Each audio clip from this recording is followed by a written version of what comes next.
So hello and welcome to another episode of the SME Growth Podcast from Wellmeadow. I'm Dave Parry, and with me as ever is Richard.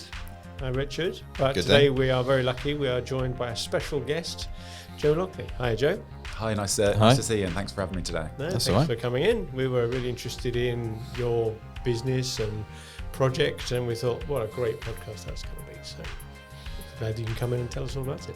Yeah, brilliant. And I've got to say, a lot of people have taken interest as we're growing. I think that when people have heard about Brightstar, they think it's just a boxing club. So it's really nice to explore with you guys a lot deeper than just the boxing. Yeah, it's great. Well, I think that's leading us straight in there. So what is it? What is Brightstar? And if it's not just a boxing club, just tell us, for those who are listening who haven't heard of it before, what Brightstar is. Yeah, so Brightstar uses boxing education and mentoring to help young people from disadvantaged backgrounds, help showing that regardless what they've been through, they can still thrive, really. And I guess it hasn't, when it started, didn't expect it to kind of become what it is, but just kind of that we've been able to keep our why strong, but respond to a lot of the different changing environment to really change our how. That sounds fascinating. I wonder if it's worth winding the clock back a bit to your life before Brightstar. You know, how on earth did you come to the point where Brightstar happened? What were the things that happened to you and your experiences that made that a good idea? Yeah, well, I guess Brightstar started accidentally, really. And it was because I've kind of made a lot of changes in my life, which have led to me kind of becoming the person I am today. And I guess all of the changes that have been made have been seen by a lot of local people. And it was that how it all started was there was a parent who attended the gym that I go to. And they spoke to myself and my friend Stu, and they said, "We've seen the changes you guys have made. How have you done it? What's happened?" And I kind of told them a little bit about my story, told them a little bit about Stu's story. And the parents said, "My son really needs you guys. They really need someone like you. Can you help them make the changes? Because they're being passed from different negative services. They've been passed from police, local authorities, care homes. Can you help them?" And I'll be honest, at that time, I was a bit worried. I didn't have a clue how to do it. I didn't know about any sort of therapy at that point. I was like, I don't know if we can generally help, but we're both boxers. You know, we can hold the pads. Yeah, we can hold the pads for them and see what happens. Just hit me. And do you know what? Every Tuesday at 5:00, him and 5 of his friends, there were 6 of them, they came along, and literally it was that. We held the pads for them. We taught them to box. And I thought that's all that it was. I didn't realise the magic that was happening. And it was only kind of when we were 2 months into it that we were getting phone calls from local authority, from social workers, from parents, from care homes saying, these people have massively changed our lives. So it just started happening. So what were you doing in the gym before then that triggered the parents to spot something? What were you doing there? Yeah, I think the gym that I went to is a really local gym, a local community where everyone kind of chats and knows each other and everything like that. And I generally was hitting the punch bag on the bags there, and it was kind of that those that knew me, I grew up in that local area, they knew that in the past, you know, I'd be kind of getting in trouble. I'd struggle sometimes with my emotions. I'd feel like I didn't fit in. And it was boxing, when I kind of started to box, when I started to do sport in general, that's what gave me a belonging, a sense of purpose. That's what really gave me that control I needed. That's where I really felt like I could thrive. And that was the area I did. And it was where I was truly authentically myself. And I really so those parents had seen that transformation in you personally. You weren't coaching anybody else at that stage. It was just you going through, picking up a new sport and throwing yourself at it and getting really enthusiastic at it. Exactly, yeah. And I think that parents was kind of like out of ideas, out of options, didn't know how to help their son. And I'll be honest, I think that's what it was at the time. I guess we didn't do any kind of the behaviour techniques. It was giving them a sense of belonging where they needed it most. It was giving them that ability to thrive, that control over their life. And we were positive male role models who would show up consistently at the same time every week. And we didn't realise the impact that Or just being reliable, you mean? Exactly, yeah. I hadn't experienced before. And you know, the bit where it kind of opened my eyes a lot was when a young person said to me, I feel like I can trust you, and I've never felt like I can trust anyone.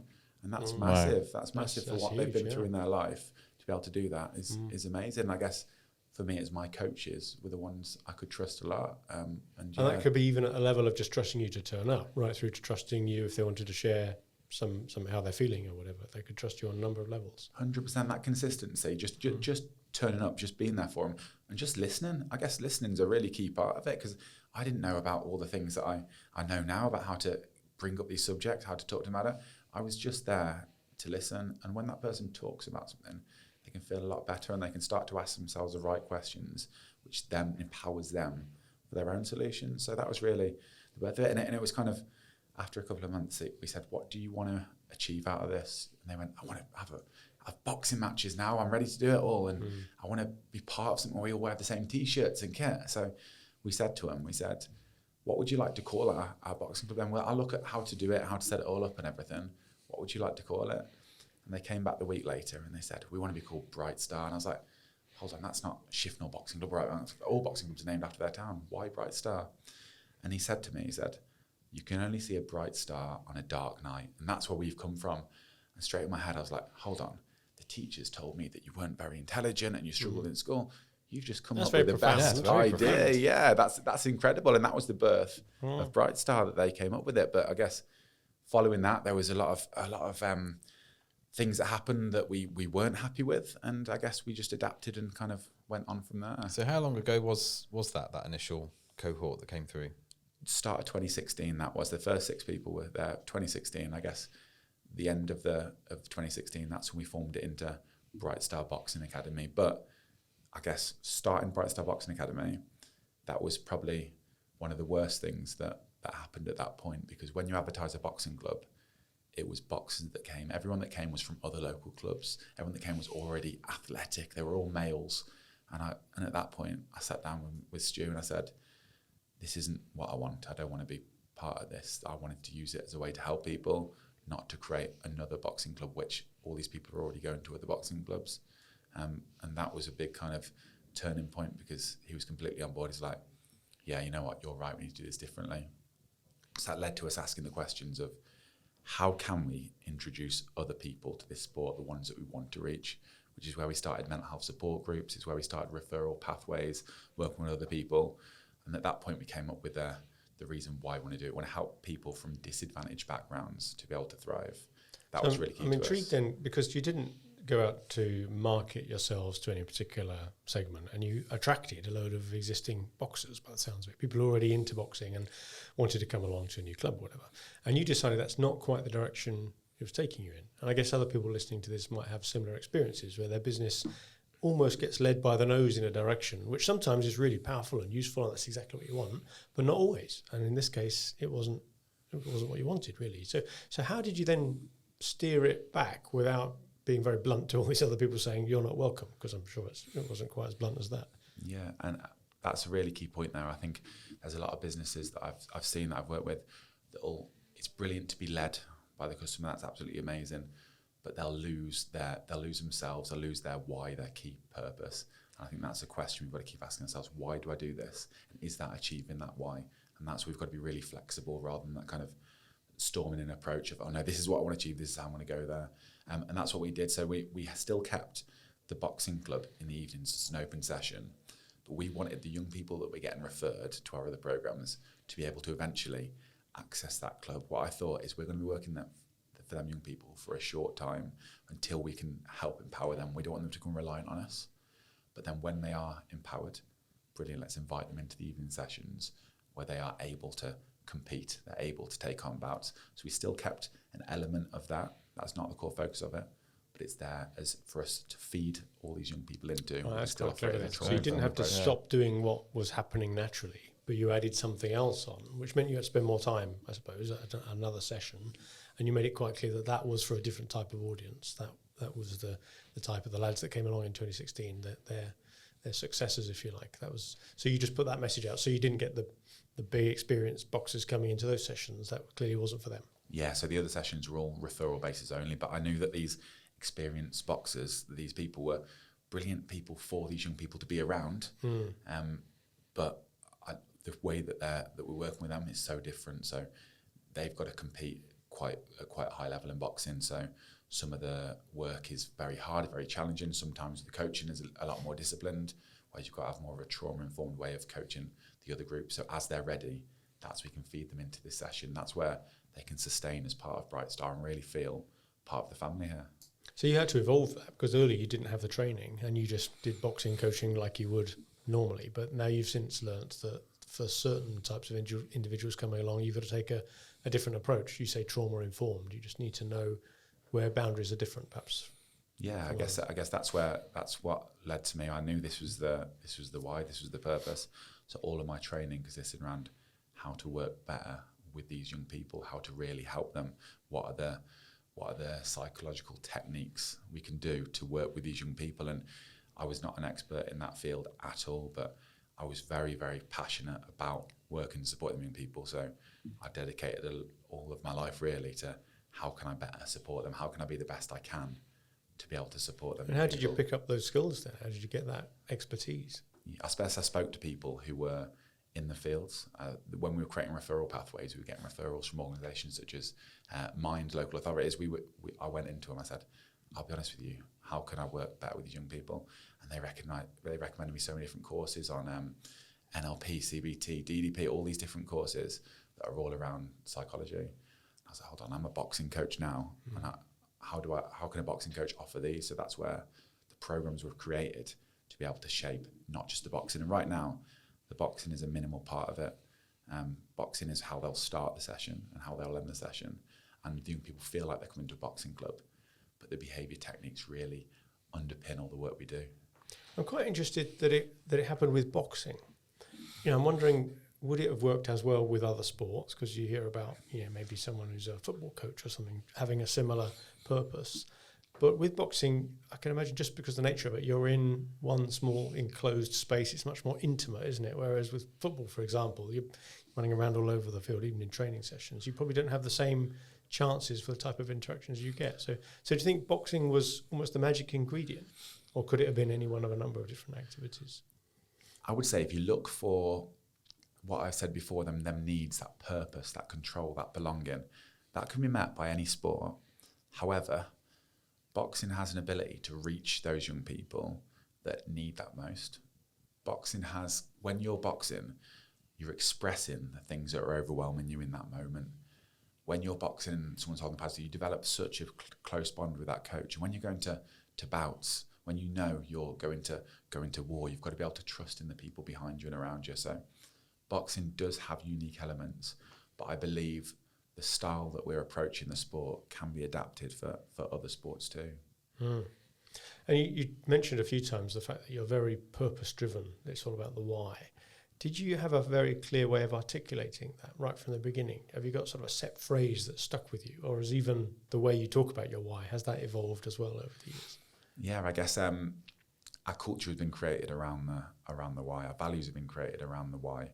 I guess all the members of staff that we have, they are there, they've been through it themselves, they have lived experience, they can show so much empathy.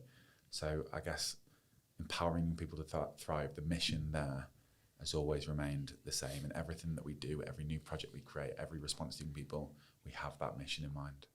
So you talk about staff there. So you're saying you started off with you and Stu and 6 lads or whatever. Where are you at today? Yeah, so now we've got over 30 members of staff and we're supporting 600 people every week. Wow. So it's incredible. Quite incredible growth there. Yeah, in 6 years, really, 7 years. Yeah.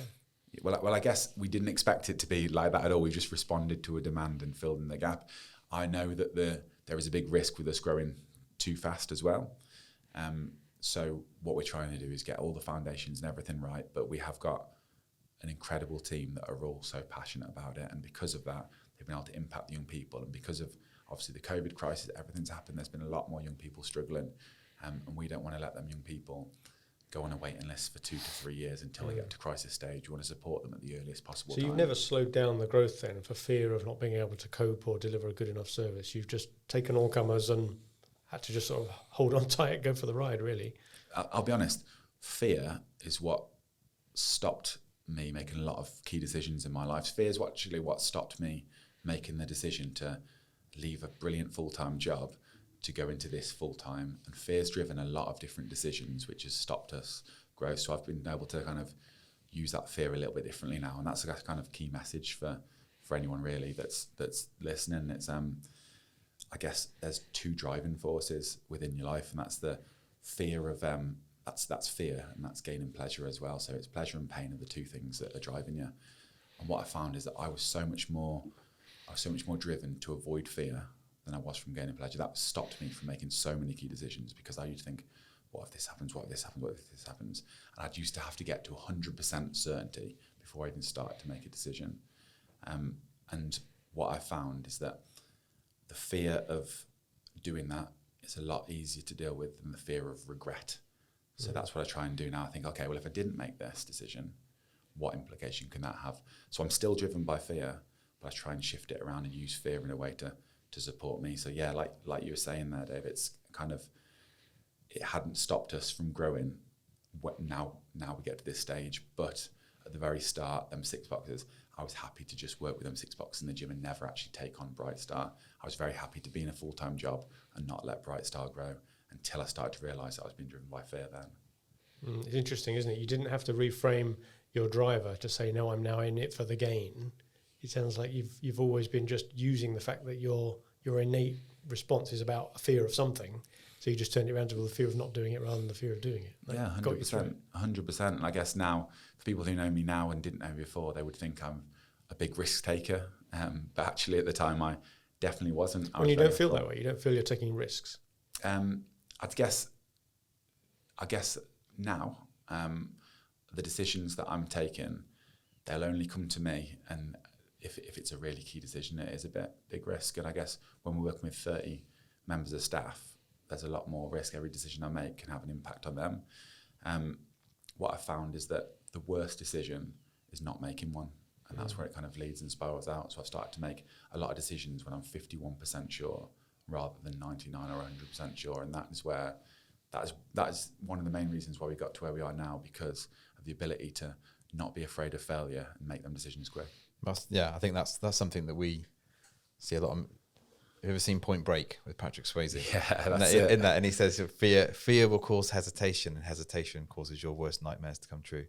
And that's always stuck with me. It's quite, and I think we've seen that over the years with loads of businesses, that hesitation stops the opportunity because of fear, or like you say, that uncertainty, that then just drives this behaviour of, we'll put it off to the next meeting, or we'll kick the can down the road, and then that becomes a kind of almost a culture then, doesn't it? So like what you're saying there, I think will resonate with a lot of people and hopefully inspire them in a way to say, look, if you get it wrong, you get it wrong, but you can fail fast and learn from it, can't you? Yeah, I'm thinking of people that we've worked with over the years in our Wellmeadow journey that are exactly like that. They fear so much getting it wrong. They'd rather wait to the 100% threshold of being sure. And of course, someone who doesn't do anything never gets anything wrong. So they plod along and then events overtake you. Well, you never get to 100% certainty either. But that's the catch, isn't it, really?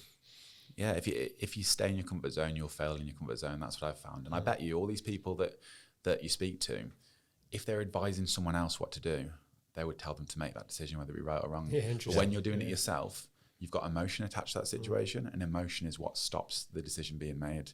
Yeah, if they would think about giving advice to someone else, that's the best way to get around that fear journey. And then when they make a decision, it's then committing to that decision, not making it going, oh no, maybe we should go back. Okay, and instead go and take it to, if you so once you've made it, decision, you've gone through a door, close the door behind you. 100%. That's it. Yeah. The new reality is now what you're dealing with. Yeah. That decision's been made. Every time your mind says, oh no, I shouldn't do that. That decision's been made now. Let's go with it. Yeah. And then let's see where it takes us. And that's easier said than done now. Listen, like people say, yeah, definitely. But when it comes to the emotion in that, the emotion will stop. Yeah. So sorry. I was just interested in the culture aspects. You mentioned that earlier, and Lencioni's model of how successful teams do well or succeed and stuff, and it's all about that underlayer of trust. So presumably you've had to build a culture of very strong trust so that you can afford to make mistakes. Yeah, I guess. Okay.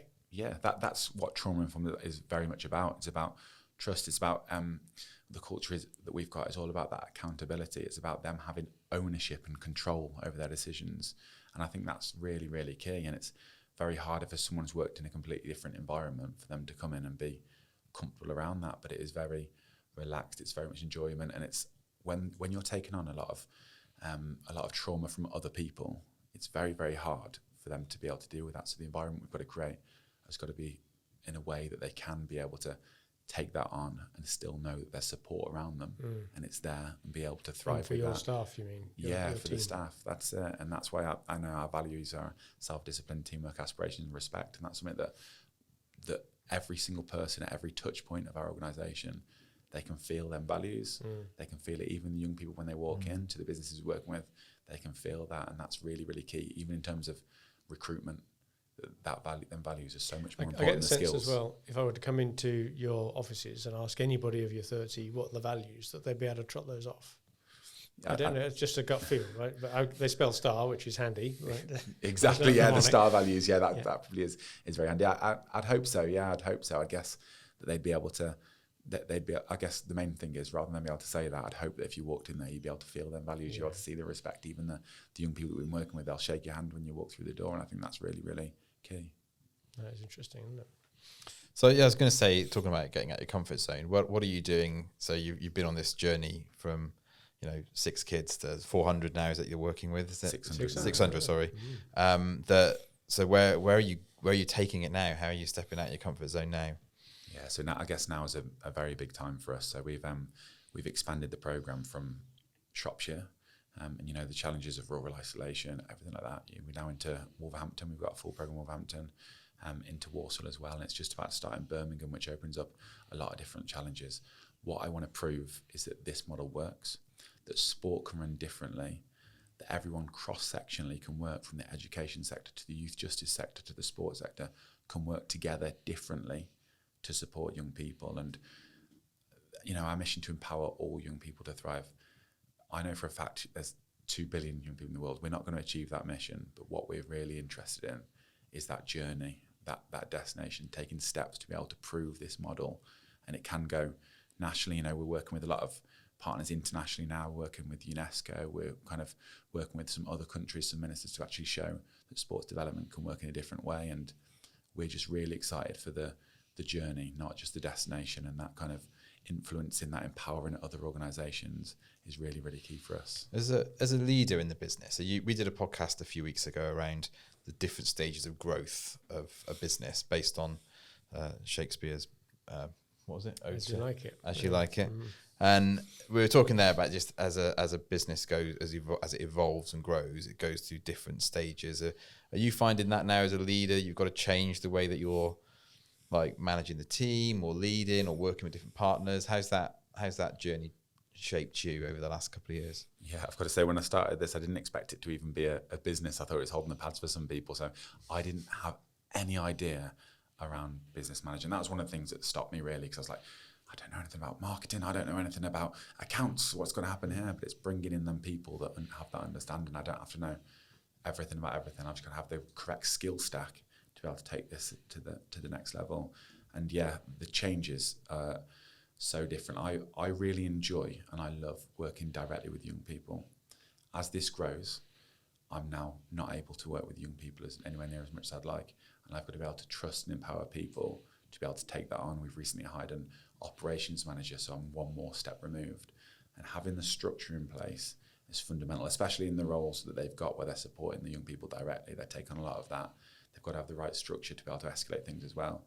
As we're growing wider, we're looking at area managers. We're looking at how they're supported by another regional manager, how that's all supported there. So the structure and the changes and my own knowledge is changing so much. And yeah, I guess that's where it comes to me taking more steps of being afraid, but still enjoying that journey. And I always think, I was advised by the first mentor around this that I ever had. They said, find out what other boxing clubs are doing and do that. And I guess that was probably the worst advice ever, because we could not have anything unique. And what we've kind of done now is pave the way for other people to follow.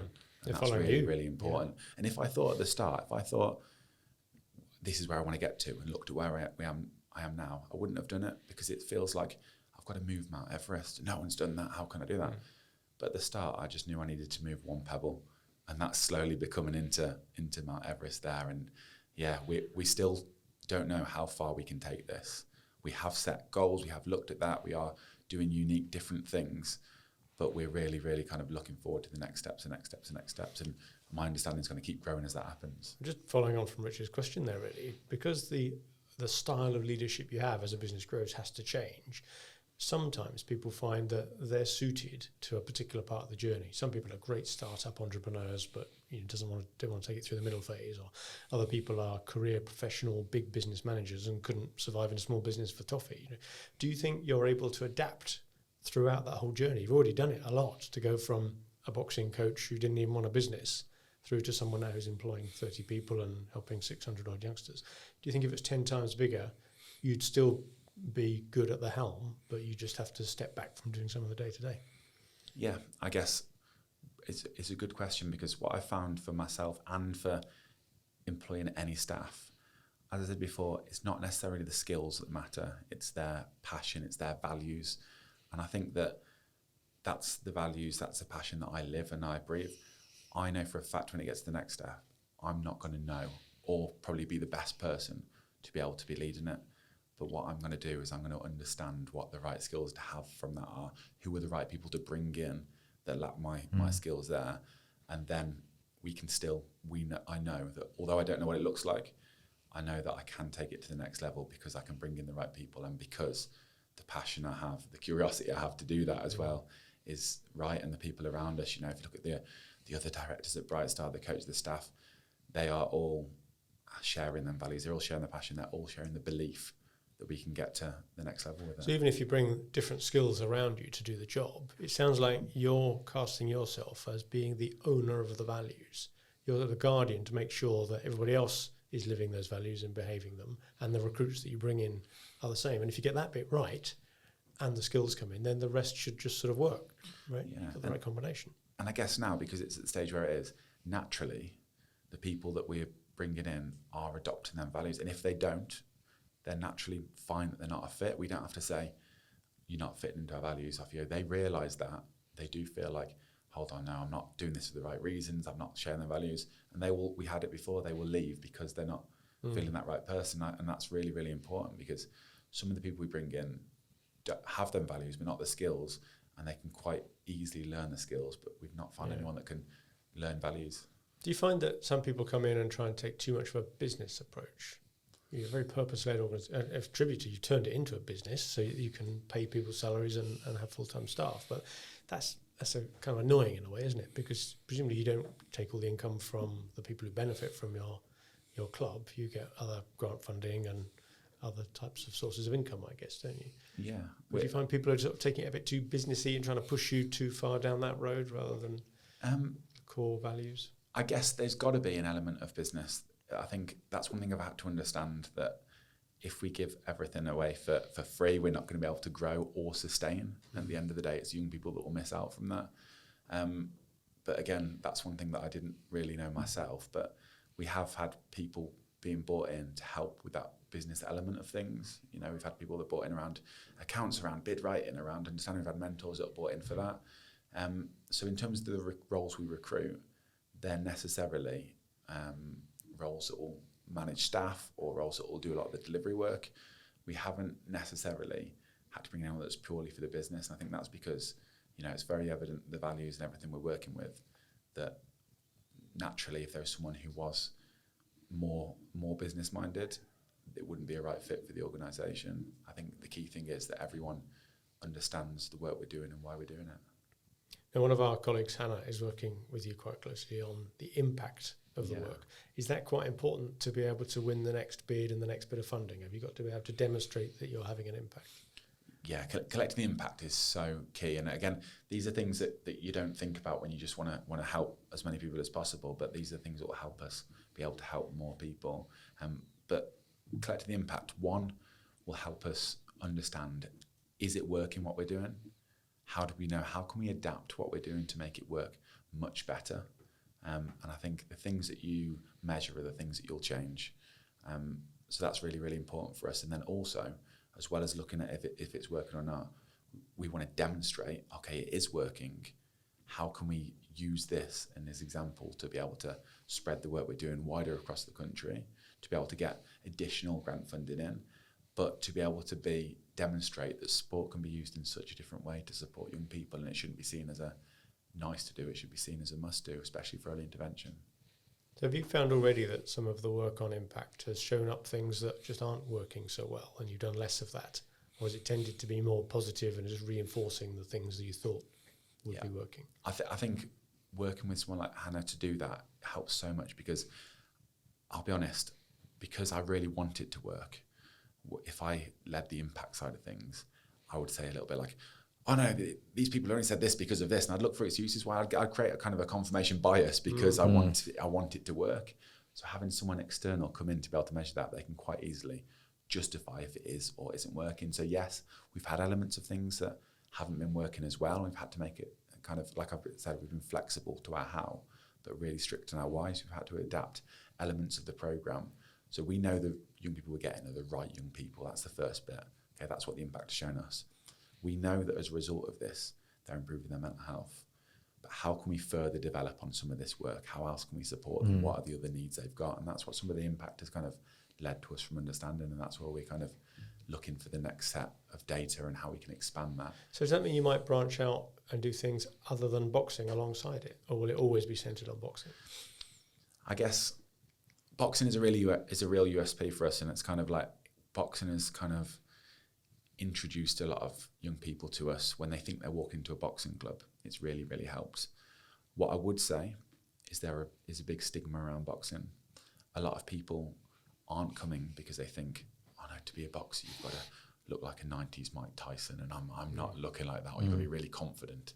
And then people also think, I've had a lot of people refer and say, no, this young person is quite aggressive. We don't want them to learn boxing because they'll learn how to hit us, which is not the case at all. Every young person will learn the respect, they'll learn the discipline, they'll learn all the values around it. So I wouldn't ever rule it out, but I'd say at the moment it's a key focus for us to actually change that stigma and show that boxing isn't just about creating champions, it's about using the sport to help people champion their life too. And without giving any kind of confidential information away, have you got any stories around, kids that have come through really in a really positive way? So we're talking about data here, that's all positive in one sense, but what's the human side of it? Have you got a tale to tell around someone who's really come through? Or yeah, we've got so many. We've got we've got young people that have actually progressed through the program and now actually work for us full time, which is brilliant for such a short space of time. We've got one young person who I spoke to yesterday who, when they met us, they were in a kind of real hopeless place. They tried to take their own life, which is why they're referred to us. Now they're actually started their own DJ business, and as well as a DJ, they do inspirational talks on what they've been through and to help other people. And hearing that ripple effect go on is incredible. That's an amazing story. Yeah, and we've got young people. I suppose one quote that sticks with me is a young person said to me, "I felt like I was thick because I wasn't doing well at school, but after meeting you guys, I feel like I can use my skills in such different ways, and there's things that I can be really smart at." And I think that's a really key kind of quote to underpin the work we're doing. It's all about them understanding and not seeing themselves compared to other people, them seeing themselves independently and really loving themselves regardless of what's happened in the past, them loving themselves and having belief in their future. With such strong stories behind you and your passion comes across, are you not impatient about, don't you just want one of these clubs to be in every town in the country like next week? Why can't we get there now? How do you rein in that impatience and just deal with that one pebble at a time metaphor? Yeah, that's a real tricky thing for me, because I'm very much like, let's just go and do it. Let's get it all there. But I'm surrounded by the right people who aren't afraid to say, no, Joe, don't do that. Don't be silly. This is going to happen, and kind of help me look at the long terms. And I guess when I see it all as a long term plan, I see some of the journey that we're going on, and I think that the man who enjoys walking will walk further than the man who loves a destination. And that's what I'm really enjoying, that journey, that process, that the day-to-day of it is brilliant. If I look back at some of the biggest achievements, the highlights there, I thought, will it be when we achieved that goal? Will it be when we got to this stage? Will it be when we got to that stage? And actually they're amazing, but the things I love the most are the day-to-day things, because I know the journey we're on, I know the process, I know the people around me. So how do you describe your vision then? If it's less about getting to a place and enjoying the journey, how do you put into words what it is that you're aiming for? Yeah, I guess the vision that is still to empower all young people to thrive. That is where we are there, but we need to do that one person at a time. That's really, really key. And I know for a fact, if we went out there and we had, okay, let's work with another 10,000 people, the quality that we would have for each young person would fade completely. And we need to make sure that every one young person we're working with matters. It's not just, right, 600 people, brilliant. Every single one of them has their own story. They have their own journey. We need to be able to adapt to that and work with people, more people, one person at a time, and not grow at a rate where we're going to lose the quality from that delivery, because the quality is what's going to help us to grow in the future. So what's your biggest challenge then? What's holding you back at the moment? It's a good question. I guess the biggest challenge is going to be the ability for some organisations to change, I guess. Outside of your organisation? Yeah, when we go into newer areas, because this is new. So let's say some boxing clubs, we want to work with the local boxing clubs and empower them. Some boxing clubs are about creating champions. It's very hard to change a mindset around that. Some schools, some local authorities, they have a certain way of dealing with behaviour, dealing with trauma, dealing with the impacts that has. And that is kind of like, this is the way that we're going to continue to do it. So it's around changing the mindset of them, changing the mindset about all these sectors and bringing them all together and getting schools to have a different way of referring young people, getting local authorities to understand a different approach, getting boxing clubs to adapt the way they're doing things, getting all the different sectors to react so differently. So I think if we can continue to raise the impact, the evidence and the awareness, that's something that which can help them change their minds. Do you, when you get visitors, does that help change people's minds? Do you ever get people from a local education authority elsewhere in the country coming to visit Shifnal and having a look at what you're doing, speaking to some of the young people? Does that not persuade them on the spot? If we can get them through the doors and they can do that, brilliant. Yes, we can definitely change the way they're doing things. Getting through the doors is the hardest bit. And I always say to young people, the hardest steps they'll make is once through the door. It's exactly the same for any teachers, local authorities, anyone we're working with, to be able to do that, because they've already got systems, processes in place, and understand if they're working, then absolutely brilliant. But we know that we can take it that little bit further and support them a lot more. So if we can get them through the doors, yes, definitely we can help change their mind around it. If they could send one young person to us, we know we can make a change that young person. They could use that as an evidence base for the rest of them. But that's why a lot of the impact work is really, really important for us. And if you had one wish that I could grant you now that could come true today, what would you want to use that for?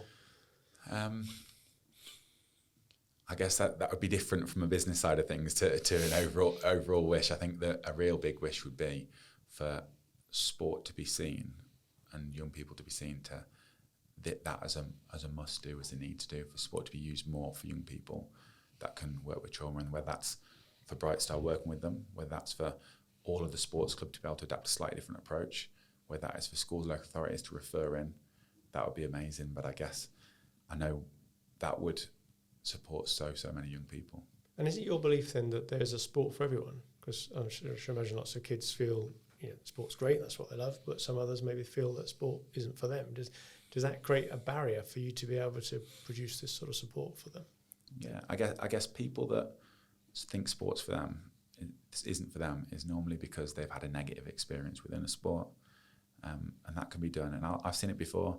I've seen coaches that treat a sports session like a military session. If you've been through trauma, if you've seen domestic abuse at home, something like that's happened, and you've got a coach that's screaming in your face, okay, press-ups, burpees, whatever it is, that's going to really create them for the rest of their life thinking, sport isn't for me. And I think sport can be adapted and people can be trained. People should be trained to be in that way where they can see that a little bit different. And again, some people say school isn't for everyone. And if it's taught the wrong way, then it's not. So I think that there is a sport for everyone if it's coached in the right way. School can be for everyone if it's taught in the right way. Very powerful stuff, isn't it? Really, it's very inspiring. Help Hannah do this impact assessment. Double Stop talking on a podcast and go do some work. Go do some work. Go tell someone else about it. That's great that you're prepared to come in and give us the lowdown on this on the podcast, because hopefully this will reach a wider audience now. And I can't help that some people will be listening, thinking, how can I help that? That sounds like such a worthy cause.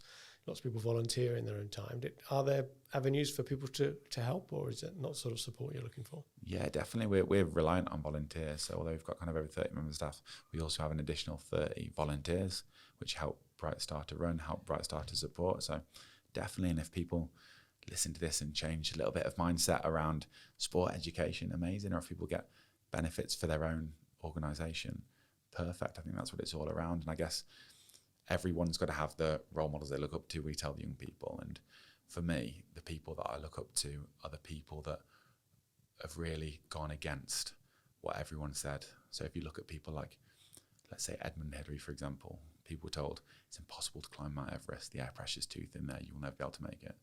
Edmund Hillary was like, no, I don't agree with all the scientists here. I can do it. Straight away, loads of people followed, and then it was done. Same as Roger Bannister. It's impossible to run a 4-minute mile. You can't get your lung capacity to that high. You can't keep up that pace. Roger Bannister proved it, and loads of people followed that wavelength. So if I can help people to do things different against the grain, amazing. Good. I wonder if there's people as well wanting to set up an organisation similar to what you've done, maybe somewhere else in the world, let alone somewhere else in the UK. They presume you get inquiries all the time from people trying to do that, or has it not got to that stage yet where other people are trying to copy the model? Yeah, we do get some inquiries about how to. In fact, I'm talking to him this afternoon who wants to set up something similar, and I'm more than happy to help and kind of share the wisdom, because at the end of the day, that'll help us achieve our vision of empowering all young people to thrive. So if we can support in any way, absolutely brilliant. We're meeting with a lot of different countries on how to change their approach. We're meeting with the kind of former Yugoslavian region around, they don't do any work on sport development. All their work is around elite performance, because they've seen if we invest in elite performance, then people are going to see them doing amazing. They're going to want to get into the sport. And actually, we're showing there's wider benefits to sports development. There's wider benefits to actually helping young people in terms of reduce crime, improve mental health. There's lots of issues they're having, they're not dealing with because of not promoting or not investing a bit differently into sports development. Brilliant, isn't it? Awesome. Inspiring. Thank you very much, Joe. Really good of you to come in. So there you go. I hope that there's been something in that last half an hour or so that whatever organisation you're running, you can pick something out of that inspires you, because I'm sure Joe's story's got lots of elements to it, whether it be around the vision and the values or just that fear of not doing something. So great messages there, Joe. Thank you very much for that. You've been listening to the SME Growth Podcast, and as ever, please subscribe and like our output and share it with your friends, and we'll see you again next week. Bye.